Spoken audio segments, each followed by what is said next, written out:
Okay, as I was preparing this week, what I thought would be an appropriate title for this lesson today is the first Easter egg hunt. Part of the reason I say that is I had plenty of Easter egg hunts yesterday. I mean, if you can overdose on Easter egg hunts, I did, and my kids did too. Had a great time. Good morning, Brother Kenny. But I thought, setting aside all the traditions and whatever that started the Easter egg hunts, I thought, there is an incident in the New Testament that I would call the first Easter egg hunt.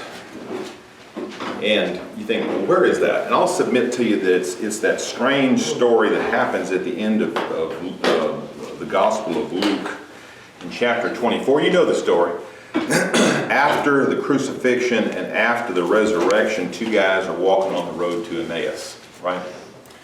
And they're walking along, and one of the guys is identified. Anybody remember who the one who is identified? Cleopas. Yeah, Cleopas is identified as one of the guys walking along the road to Emmaus. The other guy isn't identified, but I think I know who he is, and I believe it was Luke. And I think the reason why we have the Gospel of Luke is because of this event. But you know the story, these two guys are walking, and they're just kind of shaking their heads. They're disillusioned, and they're talking to each other. They said, we thought this Jesus was the Messiah. We thought he was the guy. And he's been crucified, and now he's dead. And they're just like, everything they thought was true has turned out to be just not true. And so this stranger walks up to him and says, "What are you guys talking about?" And one of them says, "Well, it's the news. If you don't know the news, you must be a stranger. You're out of it." But as things go along, it turns out that the stranger who's walking next to him is Jesus. He's the resurrected Christ. And I think it's interesting that one of his first appearances after his resurrection is to these two men on the road to Emmaus. And what does he do with them except, I believe, challenge them to an Easter egg hunt? And what is the nature of the challenge? Actually, he tells them where all the eggs are hidden. But in what he says, he's really challenging us to a true Easter egg hunt. And what I mean by that is these two very significant verses in chapter 24. First is chapter 24, verse 27.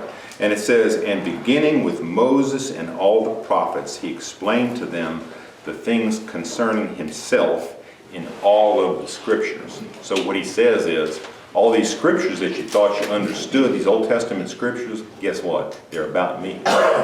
And you need to understand, you need to find the Easter eggs hidden in all of those Old Testament scriptures, because they are telling the Easter story, which is what? The Easter story is the finished work of Christ.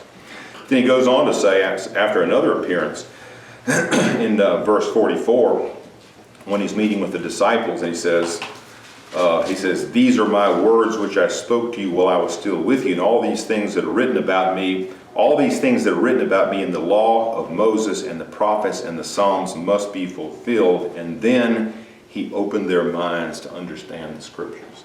So he told them where all the Easter eggs were hidden too. But basically, again, we're challenged to find the Easter eggs. And so I was looking for Easter eggs this week in what we've been studying.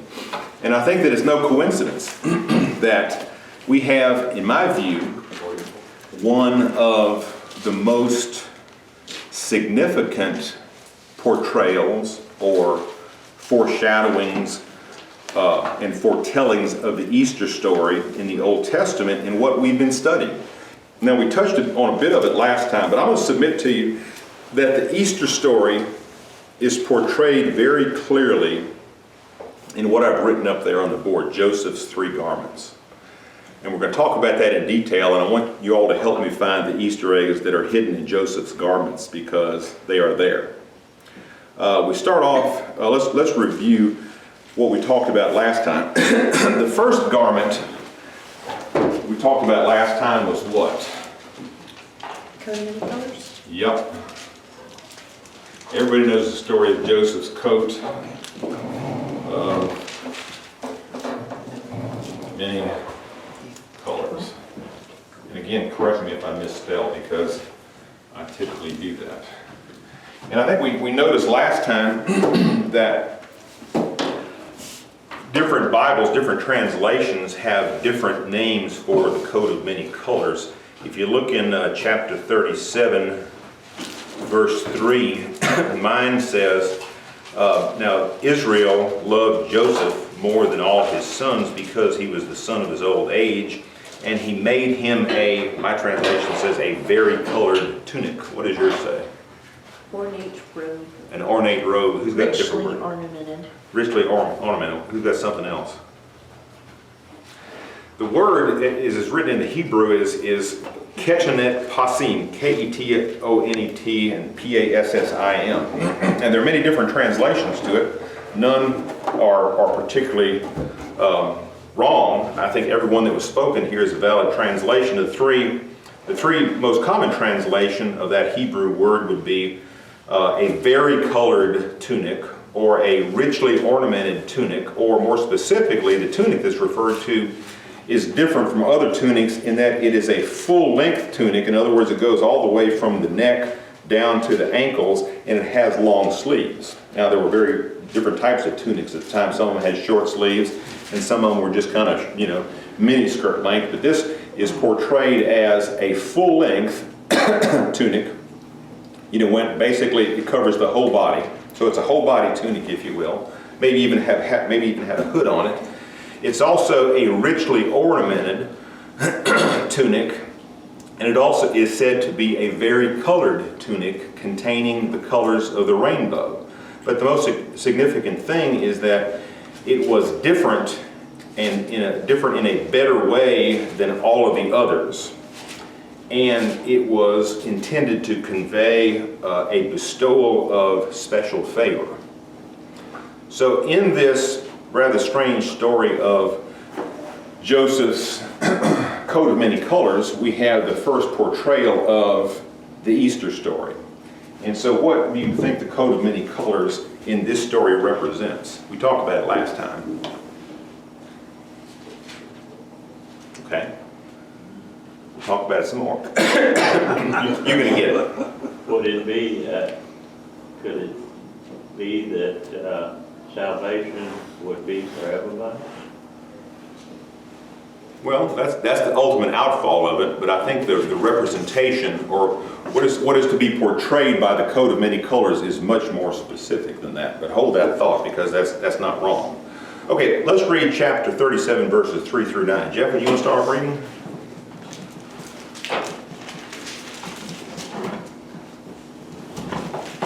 You need a bigger print, Bob? I need something to hold I need it. my glasses. If you can hold it for me. Now Israel loved Joseph more than any of his other sons, because he had borne to him in his old age, and he made an ornate robe for him. When his brothers saw that their father loved him more than any of them, they hated him, and could not speak a kind word to him. Joseph had a dream, and when he told it to his brothers, they hated him even more. He said to them, "Listen to this dream I had." And you keep going? Yeah, right, go all the way through 9. Through 9, okay. We were binding sheaves of grain out in the field, when suddenly my sheaf rose and stood upright, while your sheaves gathered around mine and bowed down to it. His brothers said to him, "Do you intend to reign over us? Will you actually rule us?" And they hated him all the more because of his dream and what he had to say. Then he had another dream, and he told it to his brothers. "Listen," he said, "I had another dream, and this time the sun and the moon and 11 stars were bowing down to me." So here's a story of a man. He's got 12 sons. He loves one more than the other. He bestows upon him this coat of many colors, this full-length tunic that covers him. It's bright. It looks like a rainbow. It designates favor. And so this favored son, just that favor caused his brothers to hate him. But not only did that happen, this young man, Joseph, he's given dreams. And I think we all know that he's given these dreams by God himself. He has the audacity to declare. All right, he declares them to his brothers. And his brothers hate him all the more because what is the essence of the dream that's revealed? That they're worshiping him. That's right. That these brothers are going to bow down and worship this young kid, this young arrogant Even kid his followers. that daddy likes better than us. And so we have a story again of the bestowal of favor by a father upon the son, and as a result of the bestowal of favor, the brothers hated. Okay? Somebody read chapter 37. Let's see. Jennifer, you want to read 13 and 14? Yes. And Israel said to Joseph, "As you know, your brothers are grazing the flocks near Shechem. Come, I'm going to send you to them." "Very well," he replied. So he said to them, "Go and see if all is well with your brothers and with the flocks, and bring word back to me." Then he sent him off from the valley of Hebron. Okay. So here we have another circumstance where the father gives an assignment to the favored son, and he says, what? Go check on your brothers.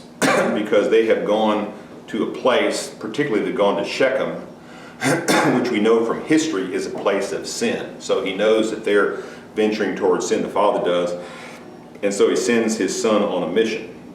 Okay? Same chapter 37, verses 18 through 24. Tommy, you want to read that?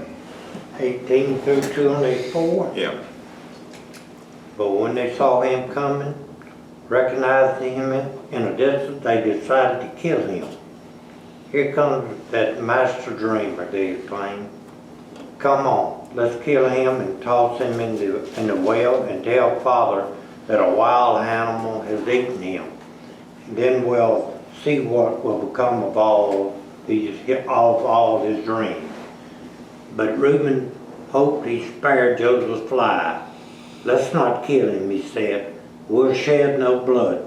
Let's throw him alive into this well here. That way he'll die without our touching him."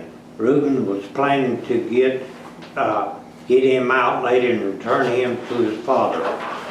So when Joseph got there, they pulled off his bright colored robe and threw him into the empty well. There was no water in it. All right, pause right there. Okay, that's through 24. All right, 37. Troy, read just 37, verse 25. "And they sat down to eat bread, and they lifted up their eyes and looked, and behold, a company of Ishmaelites coming from Gilead with their camels bearing spices and balm and myrrh, going to carry it down to Egypt." Okay. Joanne, read 37, verse 28. Then there was passed the Midianites merchantmen, and they drew and lifted up Joseph out of the pit, and sold Joseph to the Israelites for 20 pieces of silver, All right. and they brought Joseph into Egypt. All right, pause right there. All right, Kenny, you want to read chapter 37, verses 31 through 33? And they took Joseph's coat and killed a kid of the goats and dipped the coat in the blood. And they sent the coat of many colors, and they brought it to their father. He said, "This have we found, know not whether it be thy son's coat or not."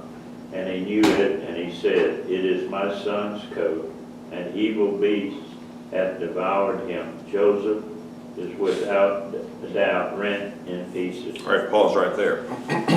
I'll submit to you that here we have a pretty clear portrayal of the life and the trial and the death of Jesus. You see it from what we've read? You go back and you look in 37, verses 3 through 9, the bestowal of the coat of many colors. And I'll submit to you that is God the Father giving to Christ, his Son, a physical body. The coat of many colors is the physical body of Christ. Christ has always existed, but he only existed in the flesh for a short period of time, and he existed in the form of Jesus, and that was a bestowal. So then what happens? Somebody read in verses 13 and 14 that God sent him, or the Father sent him to look for his brothers. Was that not the mission of Jesus himself, to come down and specifically to look for his brothers? And that's what he did. And then what happens in 18 through 24? You see, that this is where the brothers, they see him from a distance, and they plot to put him to death. You see the trial of Jesus there? Yeah, and it was the Jews who put him on trial. And then we have this very interesting, as I read this, I thought to myself, well, part of what happens in the trial, and as a result of the trial, is they strip off his coat of many colors and they throw him in a pit, right? So that the coat of many colors, the physical body is stripped off, it's killed, it's covered with blood. He's thrown into a pit, all right, just like Christ was thrown into a pit. And it's very interesting here in verse 25, it says they sat down to eat a meal, and this is when Joseph is in the pit, and the Ishmaelites come, and what are they bringing? The spices. The only thing they mention that the Ishmaelites are bringing is spices. What is the significance of that? Spices, balm, and myrrh. What's the significance of that? You remember when the women came to the tomb the morning of the resurrection, what were they carrying? The spices. The spices, yeah. So we have another reference to that. And then we know that what happened to the robe, and it's interesting that one of the things that happened to Jesus during his so-called trial is, remember, they came and they brought him a robe and they put on him to mock him. And it says that before he was taken out to be crucified, that his robe was stripped from him before he was sent out to Golgotha. And then after the death, the Jews tried to exonerate themselves from the death, from causing the death. And so whom did they blame? They blamed the Romans, which Daniel referred to as a wild beast. If you look in Daniel chapter 7, verse 7, that the nation of Rome is referred to as one of the beasts, particularly the beast with the iron teeth. So here we have, I think, a very interesting and clear foreshadowing of the mission of Christ. Even before that, the bestowal of a physical body upon him, the coat of many colors by his Father, the mission that he sent on, the trial before his brothers, if you will, the killing, the murdering, if you will, throwing into the pit, the stripping him of his coat of many colors, the covering of it with blood, the lying about the cause of it, and even down to the detail of the bringing of spices to his gravesite, quote unquote, the pit. And then we also miss this, or I miss this, he was sold for 20 shekels of silver. That harkens back to inflation had brought it to 30 pieces of silver by the time of Jesus, but if we still have the silver that's given in exchange for the favored son. Okay, so that's the first coat. The coat of many colors, the physical body. The second coat is very interesting. Let's read about that. Let's jump over to chapter 39. And then you know what the story went, Joseph is thrown into the pit. He isn't physically killed, it's just a symbolic killing he's thrown down. His father believes that he's dead at the time. The report comes back to his father. So in terms of Joseph's viewpoint, from Jacob's viewpoint, Joseph is dead. He's been killed by a wild beast. But in fact, what has happened is that he's been sold into slavery in Egypt, and he winds up in the house of an Egyptian officer by the name of Potiphar. Who's our next reader here in chapter 39? Mr. Warren. 39? Yes, sir. 39, 1 through 12, please. This is 32nd, 39? No, Genesis chapter 39. Oh, I'm sorry. 1 through 12. Yes, sir. Joseph had been taken down to Egypt. Potiphar, an Egyptian who was one of Pharaoh's officials, the captain of the guard, brought him from the Ishmaelites who had taken him there.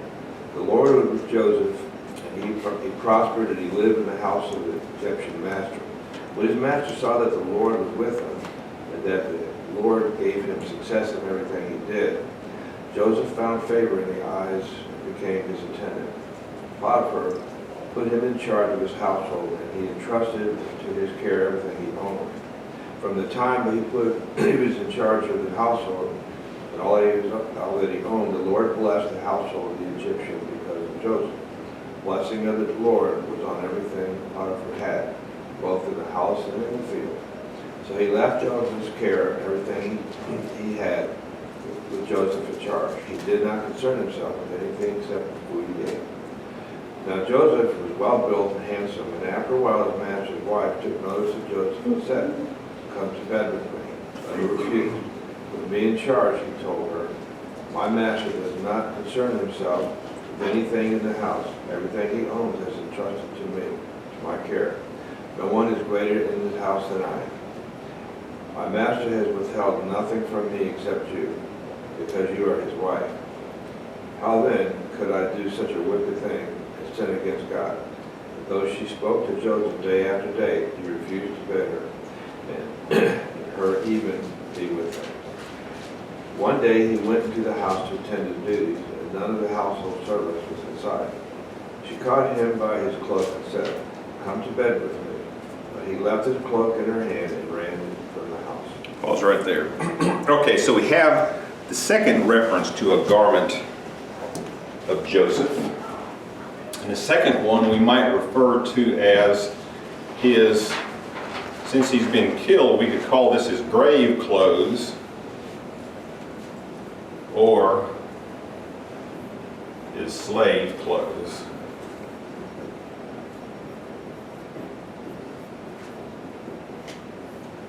The most interesting, or to me, the part of this that reveals its significance is that verse 12 that Warren just read. And it says, "And she," this is Potiphar's wife, "and she caught him by his garment, saying, 'Lie with me.' And he left his garment in her hand and fled and went outside." I'll submit to you that's a foreshadowing of a very significant event in the New Testament. What is it? I'll give you a hint. The words of Potiphar's wife, when she says, "Lie with me," those are words of Satan. And they're not quoted specifically, they're just implied. All right, still no help? Temptation.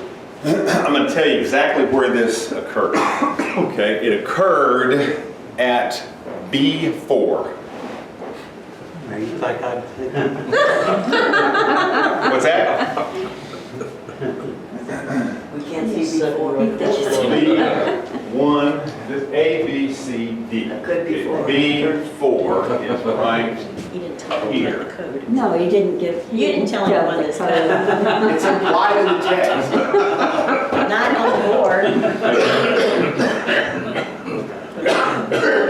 Now do you get it? Satan is there. Jesus is lying right here at the time. Satan comes and he says, using the words of Potiphar's wife, he says to Jesus, "Come lie with me." In other words, lie here forever. Stay dead forever. That was the temptation. And what did Jesus do? He got up and left. And what happened to his garment? It lay right there. He folded it. The napkin remained, was folded, but don't miss the point. Just like Joseph fled from Potiphar's wife, she was saying, "Lie with me, commit a great sin." He left and his garment is left behind. The same way, Jesus is tempted to remain in the tomb forever. He says no, he left and he left his garment behind. That garment symbolizing what? For Joseph, it was his slave clothes. What did the grave clothes of Jesus represent? They were stained with blood. Remember, Paul wrote, he says, Jesus, who was without sin, he took on sin on our behalf so that we might know the righteousness of God. So he takes on our sin, and it is that sin, that garment that remains in the tomb. It remains buried. That doesn't become resurrected ever. That's always dead. But here I'll submit to you, we have a tremendous foreshadowing of that particular event right here in the temptation that in fact, if you go back further, Potiphar's wife in the form of Satan is always tempting Joseph to do what? To not do what his master told him to do, and not to be a faithful master, but what? Serve her, or that is, to serve Satan, and Joseph always resisted. So there, I submit to you, we have a tremendous foreshadowing of another role of Christ, and particularly his burial, and in particular his resurrection, where he left. He didn't succumb to of the wiles and the temptations of Satan, in the same way that Joseph did not succumb to the temptation of Potiphar's wife. Okay, go back. The significant word for the first coat.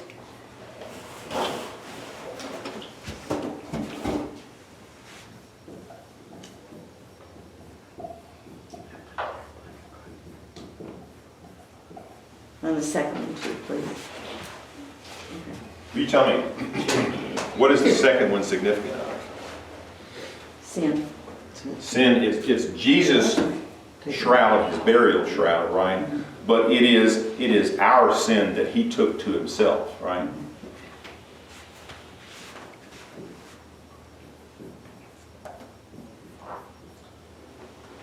Okay.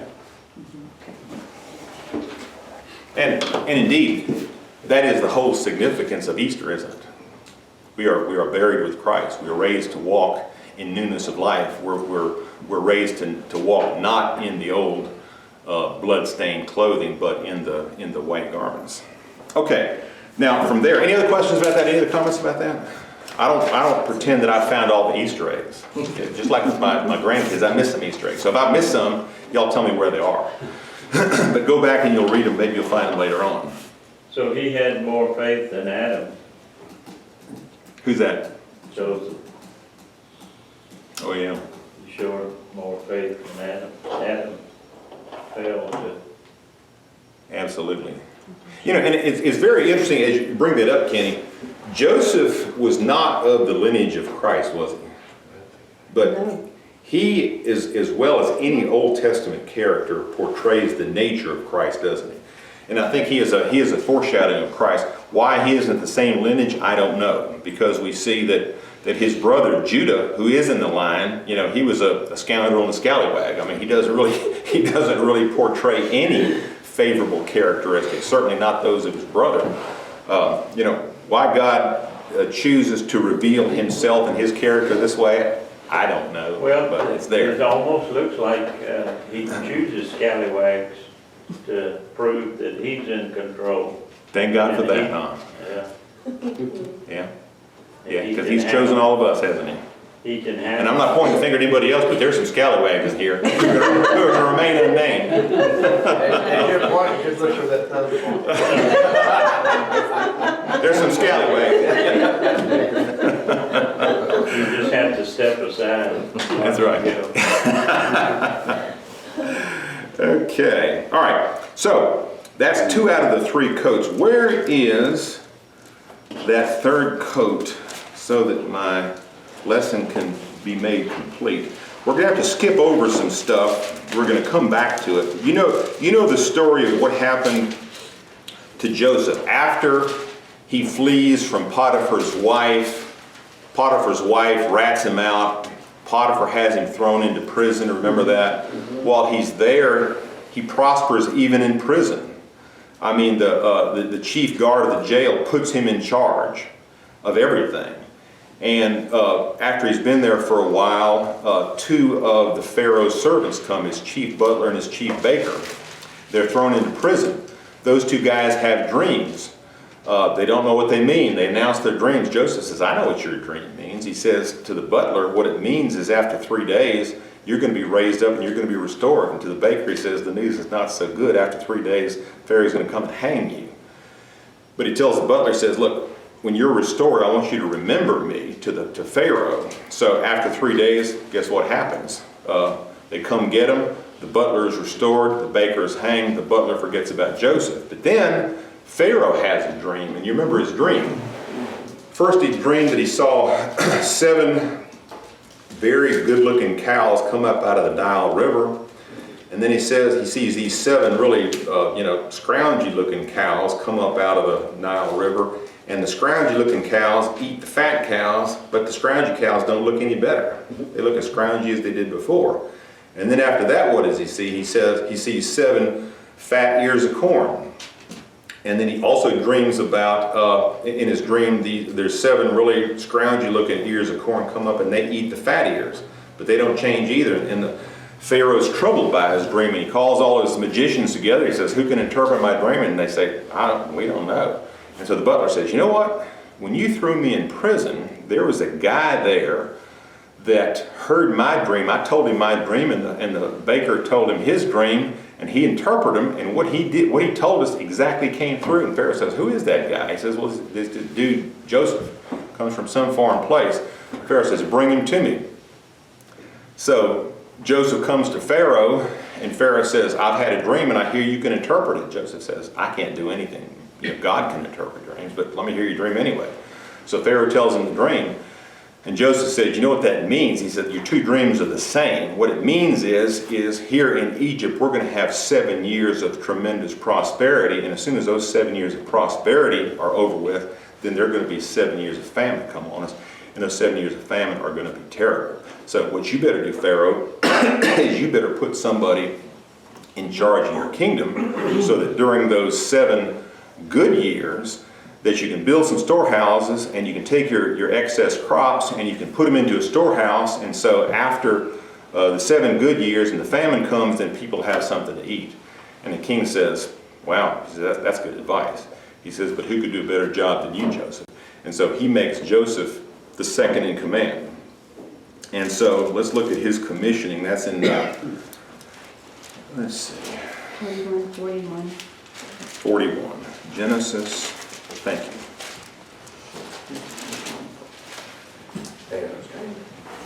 Genesis 41, you're exactly right.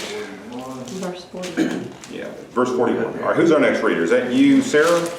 Verse what? Verse 41. 41, read 41 and 42. So Pharaoh said to Joseph, I hereby put you in charge of the whole land of Egypt. When Pharaoh took his whatever ring, Signet ring off. put it on Joseph's finger, he dressed him in robes of fine linen and put a gold chain around his neck. Yeah, read 43 also. Actually, why don't you read down to 46? He had him ride in a chariot as his second in command, and men shouted before him, make way. Thus put him in charge of the whole land of Egypt. When Pharaoh said to Joseph, I am Pharaoh, but without your word, no one will lift a hand or a foot in all Egypt. Pharaoh gave Joseph the name whatever, and gave him whatever daughter of Potiphar priest. Good grief, I don't know these names. You got all those bad names? Okay, just read 46 then. Read 46, I don't know. You had enough? Okay, all right. 46 is that Joseph was 30 years old when he stood before Pharaoh. In other words, when he began his ministry before Pharaoh, he was 30 years old. Anybody else 30 years old when they began their ministry? Christ. Yeah, Jesus himself. Now we have some interesting things here. The words that Sarah stumbled over, nobody can pronounce. I can't either. But it's something like Zaphanath Paneah. But you may have a little footnote of translation. I looked that up several places, and there's several different translations of that. But the one that I liked the best was abundant life. And so the name Joseph means God gives, and this Egyptian name means abundant life. God gives abundant life. Jesus said, I came that you might have life and that you might have it abundantly. So, interesting here. But let's go back to the garments. This is the third set of garments that's referred to, and this set of garments is what? Royal. This is royal. I submit to you that the garments that are given are, it says they're garments of fine linen, suggesting that they were as white as the sun almost. So we have this being the third vestment, if you will, the third garment that's placed upon Joseph, the garments of fine linen. Where is that referred to in the New Testament? Revelation. Well, in Revelation, but even before that. That's a good point. We're going to come back to that. You remember that strange account in Matthew 17, verses 1 and 2 of it's called the Transfiguration? That doesn't occur right in conjunction with Jesus' resurrection, but it is, I believe, a display of Christ's true nature. And he's portrayed there as being clothed in white linen that shines as bright as the sun. And I submit to you, again, that's a revelation of his true character, and I'll submit to you that's the same way that he looked in his resurrected body, that he was adorned like this. He was in white linen. So this, what we have here is, it's a prelude to the resurrection. I'll submit to you the resurrection hasn't quite occurred yet, but it's a prelude, and it shows what Jesus looked like in his resurrection, but before he was revealed to his followers.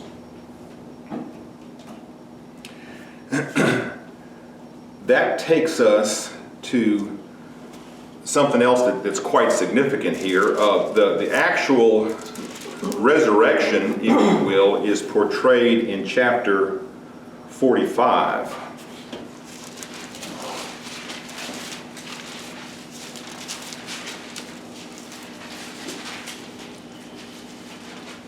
But before we get to 45, let me read 42 to you. I had myself a note on this. You can follow along with me. We do a lot of switching back and forth. Okay, chapter 42 says, and Jacob saw that there was grain in Egypt. Of course, Jacob's over in the land of Canaan, and he says to his brothers, why are you staring at one another? He said, behold, I have heard that there is grain in Egypt. Go down there and buy some for us from that place, so that we may live and not die. The 10 brothers of Joseph, then the 10 brothers went down to buy grain from Egypt. But Jacob did not send Joseph's brother Benjamin with his brothers, for he said, I am afraid that harm may befall him. So the sons of Israel came to buy grain among those who were coming, for the famine was in the land of Canaan also. And then verse 6, and Joseph was the ruler over all the land. He was the one who sold to all the people of the land, and Joseph's brothers came and bowed down to him with their faces to the ground. But they did not recognize Joseph. What is that? Joseph's dream came true. The dream came true, just as he foretold it, but the brothers don't even recognize it because they see him and they see that he's a great personage at this point. He's one of the highest ranking guys in all of Egypt. That's right, he's got his white robes on. They bow down to him, but they don't know who they're bowing down to.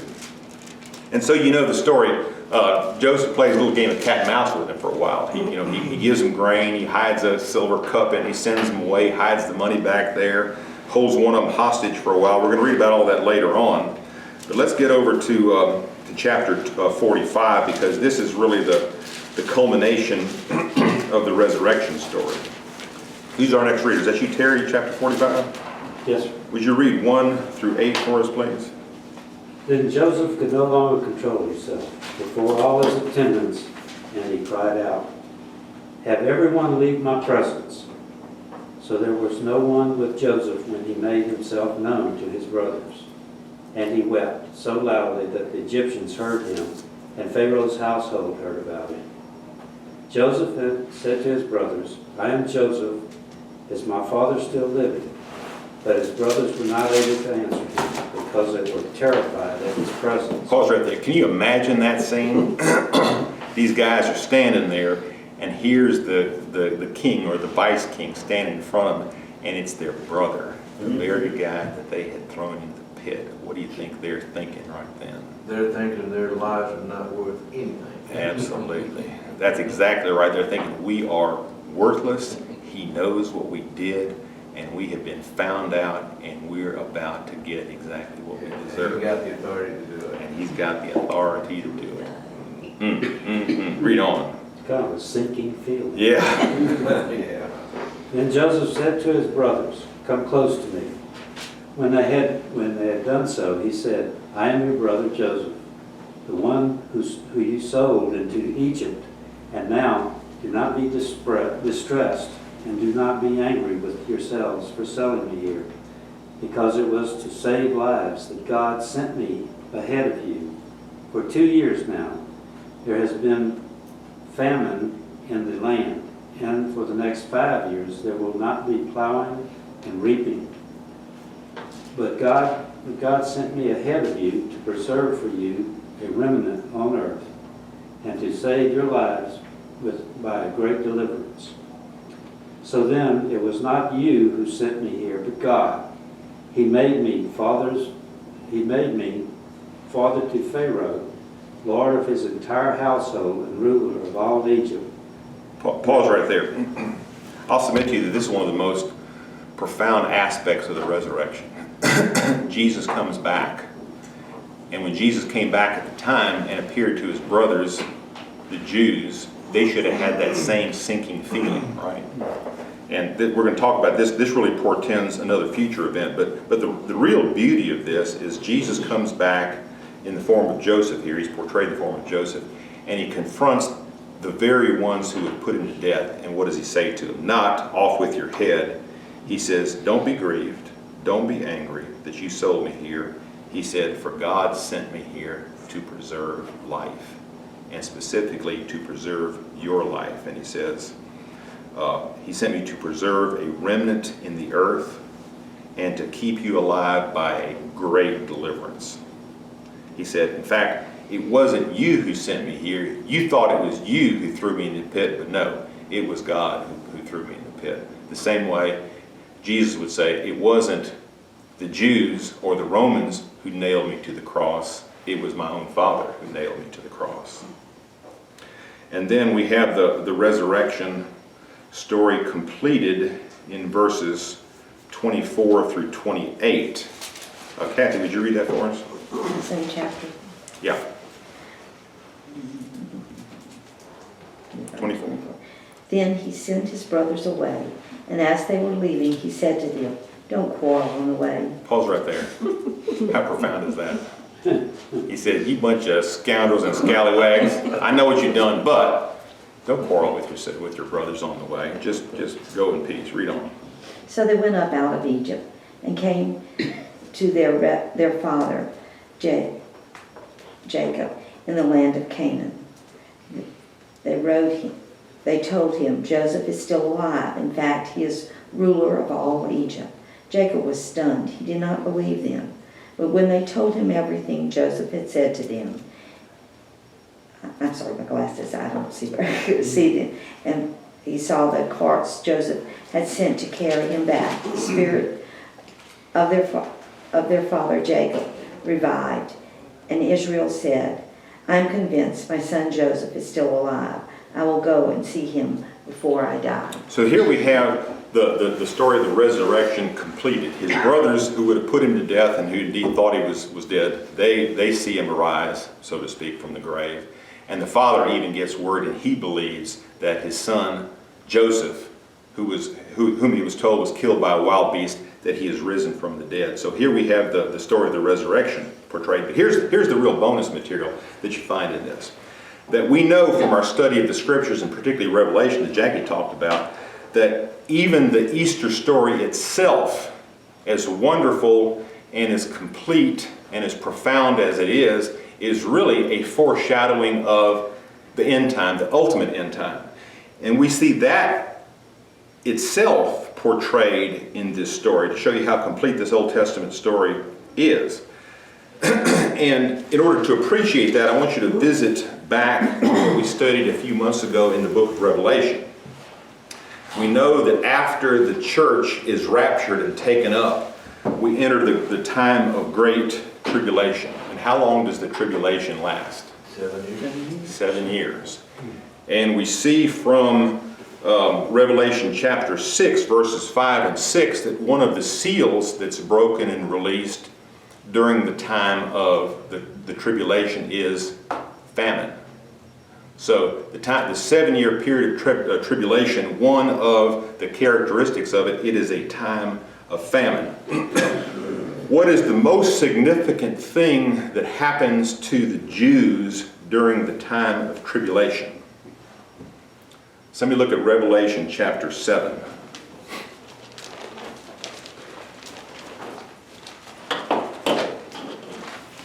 We would go back to when Jesus said that man can't live by bread alone. Yep.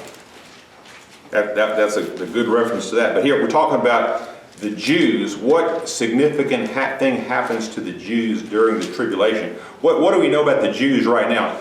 Does Judaism now accept Jesus as the Messiah? No. No. Are the brothers of Jesus' brothers, his own brothers, are they recognizing him to be the Messiah now? No. But a wonderful thing happens during the time of tribulation. What do we have recorded in chapter 7, verses 4 through 8? The sealing of the tribes of Israel. The sealing of 144,000, all of whom are identified as of the house of Jacob or Israel. Verse 4 says, and I heard a number of those who were sealed, 144,000, from every tribe of the sons of Israel. So not only are they sealed, this conveys a reconciliation at this point in time of the Jews, of 144,000 select Jews, whether that's a literal number or whether that's representative of the Jews. That shows them now and only now coming back to Christ. And a beautiful thing here we see in verse 9, it's not only the 144,000 Jews, but it says in verse 9 of chapter 7 of Revelation, it says, and after these things I looked, and behold, a great multitude, which no one could count, from every nation and all tribes and people and tongues, which includes both the Jews who've been sealed as well as all of us Gentiles, or at least the Gentiles that are left on the earth after we, the church, are taken up. But he says what happens to them? They're standing before the throne, before the Lamb, and they're clothed in white robes, each one of them having received a new garment. Now, how is that portrayed in our story? And this is really the beautiful part of it. Go back to Genesis 45. Verse 22. What does Joseph do with his brothers before he sends them back to see their father? He gives them new clothes. To each of them he gave a change of garments. Wow. Symbolic of what's going to happen. This I'll submit to you is not just a portrayal of the Easter story, it's also a portrayal of the end time. It's a portrayal of the 7 years of famine being the great tribulation at the end time. And the wonderful thing that happens during that time of tribulation and famine is what happens. The brothers of Israel come back. They come from where they were, and they're reconciled to their brother Joseph. And then Joseph, in the form of Christ, gives each one of them a change of garments, signifying what? New lives. Profound. You know, it's strange that the devil and the Muslims, they want the tribulation to come so when they're in charge, you know, and they think that they're going to get a blessing. Yeah. Wide awake.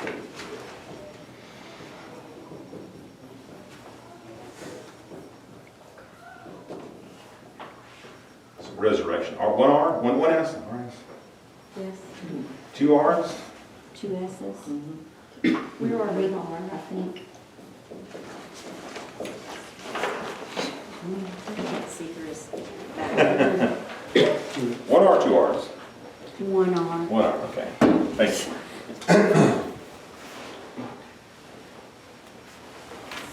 And so here we have, again, going back to where we started, we have the first Easter egg hunt, the first assignment of an Easter egg hunt, and we see the assignment that each one of us has to look for these Easter eggs, that is to look for the story, the true Easter story, which is the finished work of Christ in all of the Old Testament scriptures, and it's there. And I'll submit to you, one of the things we learn from this is that the better symbol for Easter is not the Easter egg, but what? The new garment. So, all you ladies who always want your new Easter duds, that's very scriptural.